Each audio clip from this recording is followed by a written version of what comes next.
রাত তখন 3:30 বাজে।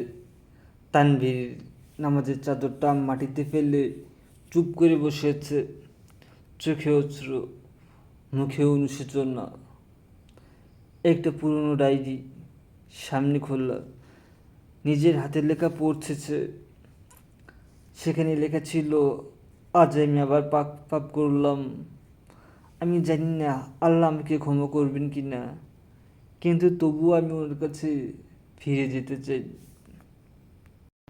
এই লাইনটা পড়ে তানভীরের বুকটা ভারী হয়ে যায়। হাত তুললে বলে, হে আল্লাহ, আমি ক্লান্ত পাপের জীবনে, আমি চাই তোমার কাছে ফিরে যেতে।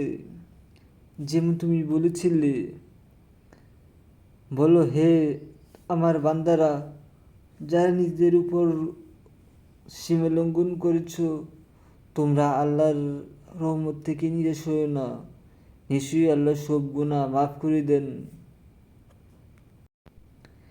এক মুহূর্তের জন্য মনে হলো চারপাশ একদম চুপচাপ। বাতাস থেমে গেছে, হৃদয় নরম হয়ে গেছে।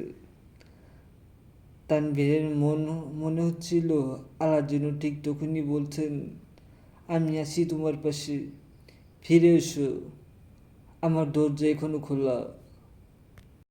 সেই রাতে তানভীরের চোখের পানি একটু থামেনি, কিন্তু সেই কান্না ছিল পাপের নয়, তওবার কান্না।